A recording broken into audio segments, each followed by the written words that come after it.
Hey guys, this is a Card Gamer Skill here.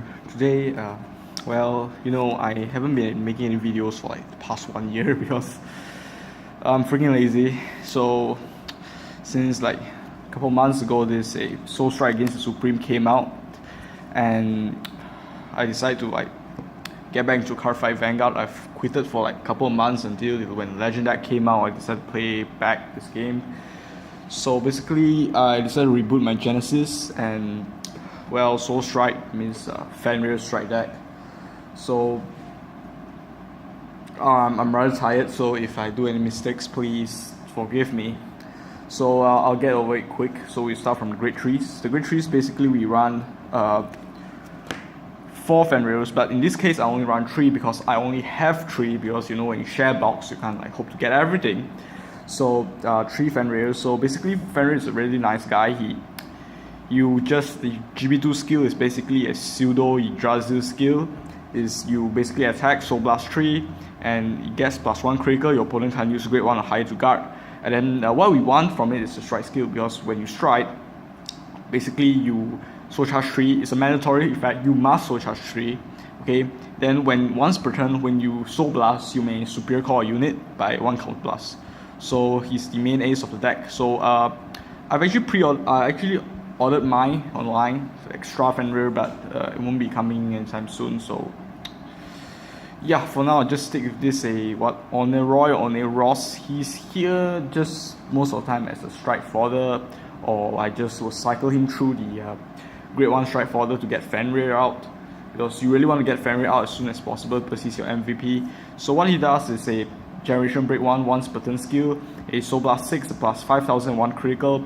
Very similar to my former avatar, Battle Maiden Mizuha, but this time he's at 11k base and he needs Soul Blast 6, unlike Mizuha's Soul Blast 3.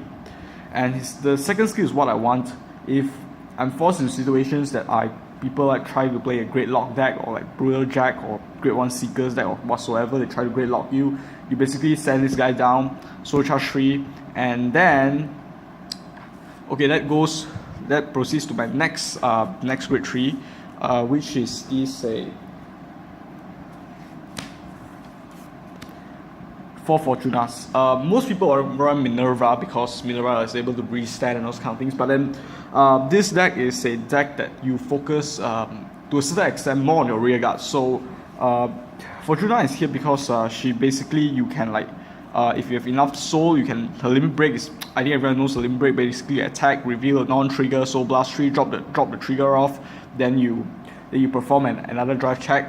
So basically the second skill is Soul Blast 3 to get it +5000. So she's here because she works very well with our grade 2 and grade 1 lineup, with which we have Hati and Jormungand there. So I'll get to my grade 2s right now. So for grade 2, we start off with a 4 Gleipnir. Gleipnir is your standard guy. He GB1 attack boosted, counter blast 1, soul charge 3. If you soul blasted before this, a card is put from your soul to your drop zone, you may draw a card. So he's not as powerful as things like Knight of Twin Sword or Matcha, but he's good because you get to draw, so you get to like stay alive longer. So running 4 of him. Then we run 4 Jormungand there. So basically he's a Generation Break 1. Whenever a card is put from your soul to your drop zone, he gets +1000. So the trick is, if you reach a point where you really want to kill your opponent fast and things like that, and you will run out of strikes or anything, so you basically use Fortuna's this skill, which no one uses. You just keep on soul blasting. When you 12 cards, you soul blast to give her +20,000, and here you get +12,000. So it becomes really, really big. And most of the time, if Vanguard doesn't kill you via Vanagrandir's Scry, messing up the sequencing and stuff, or scrying, as a good Magic player knows, the rear guards will come and get you. So of course, we are running 4 copies of him because he's your win con. You should run 4 copies of him. Next up, we run a 2 Shermomel, because Shermomel is very standard. basically she's like a pseudo pale moon card. You jump up from the soul and stuff like that, so you get to replenish back the field. But I'm only running 2 because 2 is enough. And last grade 2, 1 copy Sahohime. Use her just for the soul charge in case your opponent tries to great lock you and you can't strike, so most of the cards are dead, so you use her to soul charge and try to apply pressure hitting Fortuna. Although, to be honest, this deck, if you can't strike, you're seriously dude. Next up, we'll go up to the grade 1 grade out lineup. So running 4 perfect guards, a hell because she counter charges, because to a certain extent this deck runs a heavy counter blasting because you Fenrir calls some soul and this one counter blast, so you need hell. But I don't know about other people. Personally, I don't like her art because she looks rather creepy. Prefer the Kushinada's art, but then she can counter charge, so why complain? Then we run a 4 full playset of a Hati. Hati is basically like your Mungandir, but he's a grade 1 version, so yeah. Then we run 4 Skull. Skull is basically a strike fodder for you to search for Fenrir and to strike. Basically what Skull does is you search, but then the thing is some people will only run 3 copies of him, but I run 4 because Genesis is a clan that focuses on heavy soul charging, so if you might screw it up if you get a lot of your grade 3s or some of the strike fodders into your soul and you can't strike, so you're in very very big trouble. So the thing is to get score 4 copies so you can like strike very consistently, my Asian accent, so that you can like keep on striking, and basically a 12 cards that can allow you to strike, so it's not possible for you not to strike. Then last but not least, 2 copies of Kumin. Kumin is here just for the early soul charge if you want to, for early soul charge. And to be honest, this slot you can play, some people want to play Kramer Harry, but then he's 6000 base and doesn't actually hit the magic numbers very well. Some people run Melissa, but then I feel we don't need Melissa, because if you want to call something from soul, it'll be most likely Hati because she's going to get very very big, so 2 copies of her. As for starter, we run a Lading. So Lading is something like Fenrir. Basically it goes to Generation Break 1, goes to Soul. When Soul Blast, you can call a unit without the counter blast.